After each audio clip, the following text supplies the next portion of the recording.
Здравствуйте, это гадание для Стрельца на ноябрь 2022 года. Обратите внимание, пожалуйста, дорогие Стрельцы, на то, что мы открываем месяц, начинаем этот месяц в вибрациях солнечного затмения конца октября. И неизбежно стоит обращать внимание, в каком доме гороскопа у вас это самое затмение случилось, потому что именно там грозят вам самые большие перемены. Для Стрельца солнечное затмение 25 октября произошло в 12 доме. 12-й дом самый сложный, и это, знаете, такой кармашек, такое место в гороскопе, куда набросано вообще непонятно что. Весь космический мусор там скопился. А 12-й дом – это ваше подсознание, ваше альтер-эго, ваши тайные мысли, ваши тайные враги, тайная деятельность. Это то, чего боитесь вы, и то, в чем сомневаетесь, это ваши комплексы глубокие, личностные или какие-то ситуативные, текущие, нынешние, а также ваши творческие или оккультные способности. Вот представляете? Выбирайте из вышеперечисленного то, что вам ближе и интереснее, и ожидайте перемен в этой области именно в начале ноября этого. И карты должны нам эту картину, конечно же, дополнить. Сначала про работу. Стрелец и работа, профессиональные дела или бизнес-дела. Две карты.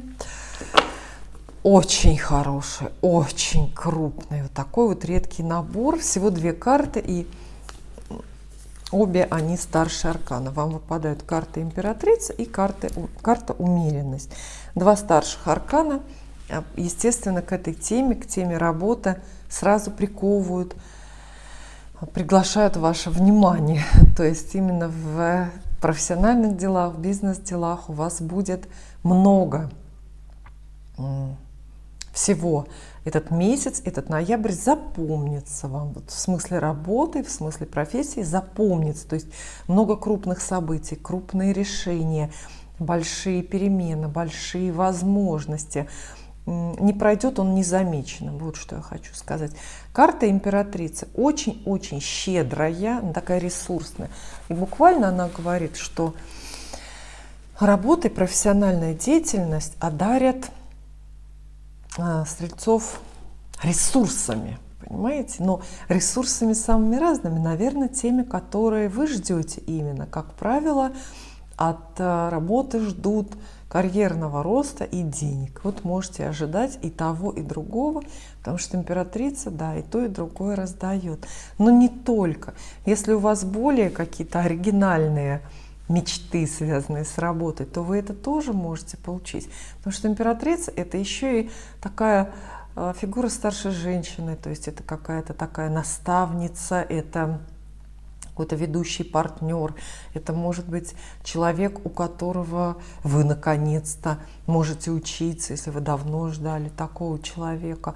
Это время определенной щедрости, когда люди к вам щедры, работодатели, например, вселенная к вам щедра, а вы собираете такой своеобразный урожай и заработки, естественно, и почести какие-то, потому что императрица, понятно, это императрица, это женщина авторитетная на троне, у которой есть какое-то свое империя, да, какая-то вокруг. И, конечно, очень многим эти карты вместе обещают карьерный рост. Просто карьерный рост, новая должность, вероятно, заметно выше, чем была.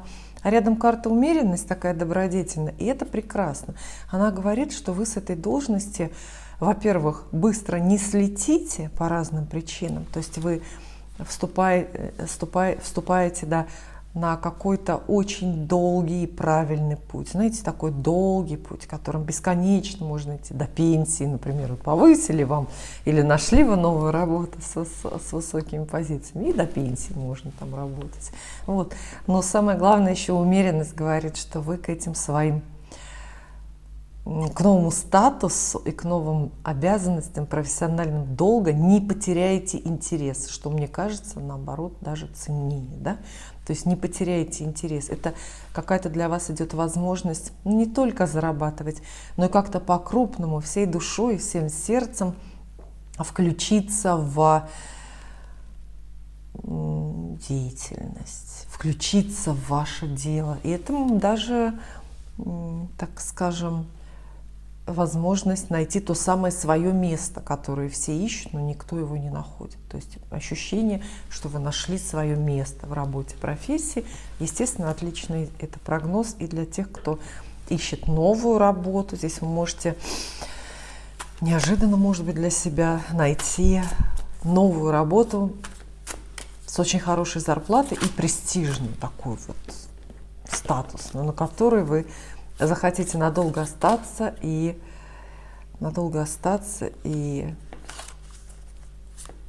захотите, который хвастаться, гордиться собой. Далее деньги.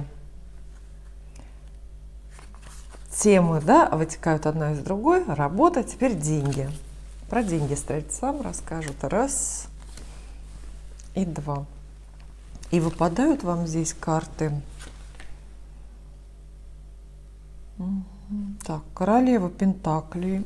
Денежная карта сразу. Это хорошо очень, да, когда масть соответствует заданному вопросу. Королева Пентаклей и пятерка кубков. Ну, пятерка кубков — это такое предостережение по настроению. Сначала про королеву Пентаклей. Безусловно, это успех ваших денежных финансовых начинаний. Королева Пентаклей — это образ женщины, у которой в руках вот что. Ну, видите, да? Пентакль. То есть какую-то ценность, какие-то деньги, какие-то материальные ценности она держит. И в целом карта говорит, что у вас с деньгами как раз будет все очень хорошо. И будут не только деньги, но и покой, и уверенность в том, что они надолго. Вот опять, видите, мелькает вот эта вот тема, что надолго, уверенность. Вот вы, например, это с предыдущими картами, предположим, вы ходите на новую работу.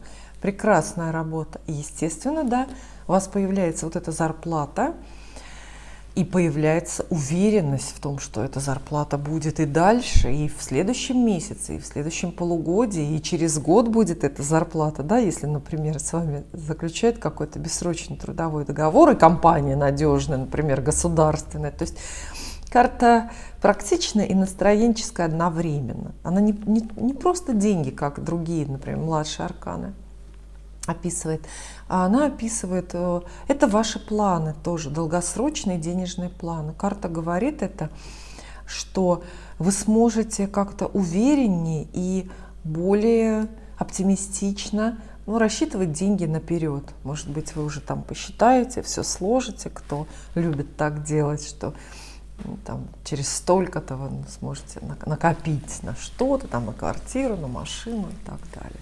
То есть эта женщина очень такая практичная, считающая. В то же время королева Пентаклей советует вам к деньгам практично относиться. Ну и вообще, если вы зарабатываете, если вы говорите о деньгах, если вы вообще переживаете о деньгах, то, конечно, будет лучше, если вы вот именно практичность проявите. Карта это не приветствует, конечно, никаких настроенческих трат. Она говорит, что все ваши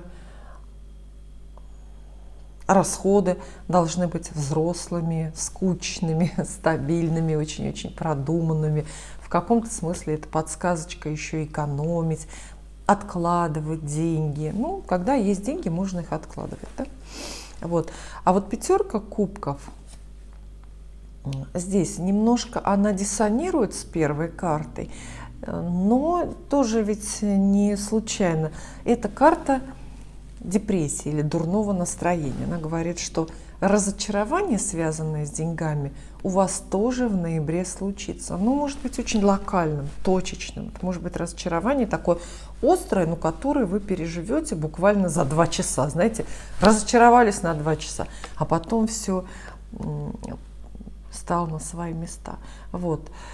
Но все равно это будет какой-то день, когда вам, там, не знаю, покажется, что вам не хватает денег, или что вас Вселенная недооценила, поэтому у вас нет какого-то такого достойного дохода и так далее. Это может быть разочарование, связанное с невозможностью прямо здесь и сейчас купить что-то, что понравилось, как у нас это бывает, да? Какая-то ненужная дорогостоящая вещь, предмет роскоши.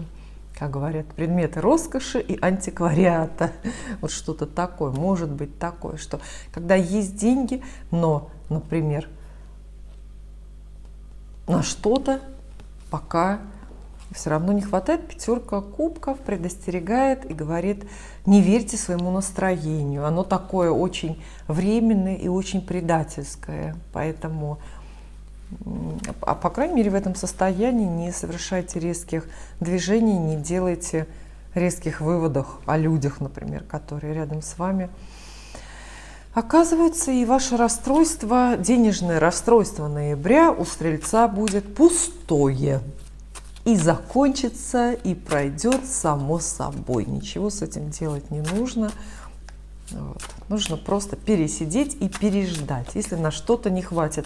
А может быть, здесь речь идет о тех же самых доходах. Может быть, к вам хорошие деньги приходят в руки, например, как прибыль от вашего бизнеса, но вам вдруг закрадывается у вас подозрение, что могло быть все равно и больше. Ну, такие подозрения к нам ко всем систематически закрадываются, поэтому можно этой истории не верить. Человек может какой-то разочаровать вас в деньгах, не заплатить, например. Может, переплатите. Еще, кстати, вот с такими картами, вот что может быть, что вы за что-то переплатите. И потом, когда поймете, что есть переплата, что можно было дешевле что-то купить, например, да, вот, вы можете от этого разочароваться. Тогда будет крупная покупка и разочарование от того, что не слишком выгодно. Но это, вы понимаете, что это тоже очень оценочно и тоже очень временно. Выгодно, невыгодно. Далее, конечно же, любовь для Стрельца. Любовь в этом ноябре.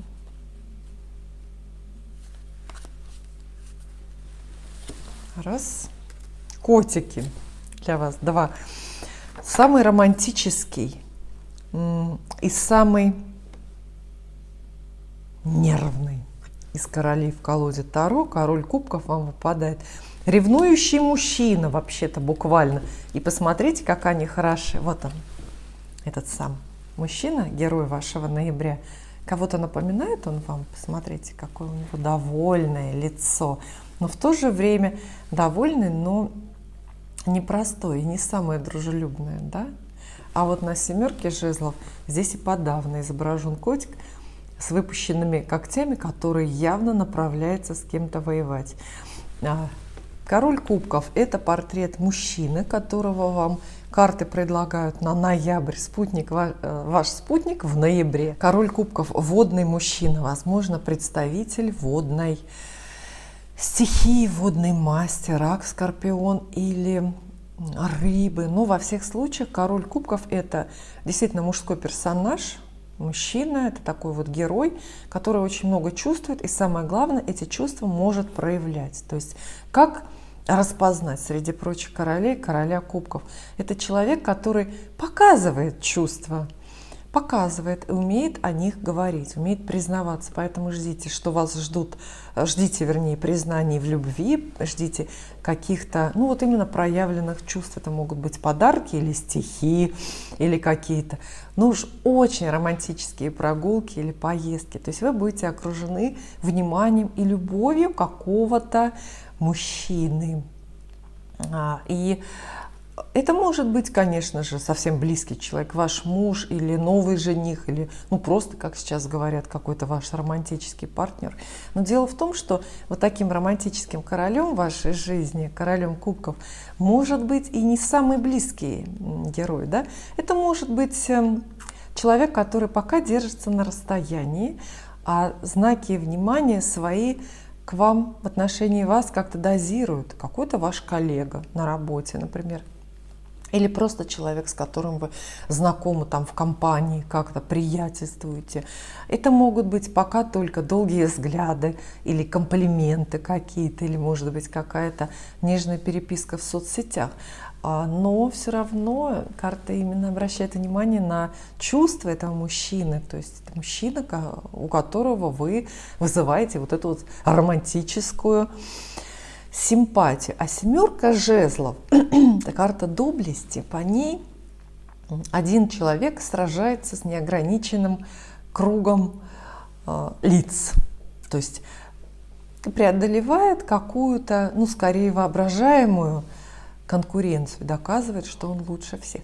И в гаданиях на любовь семерка жезлов – это карта ревности. Поэтому от того же романтического мужчины вам придется переживать какие-то ревностные выпады, какие-то сцены ревности. Но не могу сказать, что это прямо совсем такие темные, опасные карты, потому что вот ревность в буквальном смысле чувство, конечно, очень ненужное, коварное и очень нездоровое. И ревность, а вот в плохом проявлении, такую тайную, разрушительную, мы бы увидели, если бы, ну что, если бы с этой семеркой жезлов, например, карта Луна выпала, или другой какой-нибудь там дьявол, плохой старший аркан, тогда бы мы сказали, да, что вам придется прямо от чьей-то ревности пострадать, или от собственной ревности. Люди иногда вообще разрушаются, саморазрушаются, да? Но здесь более такая невинная пара. Поэтому скорее я скажу так, что в ноябре, милые женщины-стрельцы, вы прям вот увидите, как какой-то мужчина, какой-то герой будет со всеми подряд вокруг сражаться, отстаивая свое первенство, свое первое место в вашем сердце. Кто-то будет очень привлекать ваше внимание и отвлекать его от конкурентов. А если вы одиноки сейчас, то карта обещает вам новое знакомство вот с таким каким-то очень романтическим, но, может быть, не вполне уверенным в себе королем, героем. Да? А если у вас отношения длятся, например, партнерство есть или уже даже брак, то ждите от вашего мужчины, как будто бы он больше вас любит, больше обычного внимания вам уделяет и больше обычного ревнует и думает, что вы можете обращать внимание на кого-то еще. Ну, по-моему, прекрасная история. И теперь домашние дела для Стрельца. Что вас ждет дома, по месту жительства и в разных родственных делах, в родственных отношениях. Раз и два. Так. Король мечей и пятерка жезлов обещают вам споры, не конфликты, но споры в семье. Какое-то известие вас ждет, какое-то новое сообщение, какое-то знание. И в этой связи у вас в семье появляются разные мнения.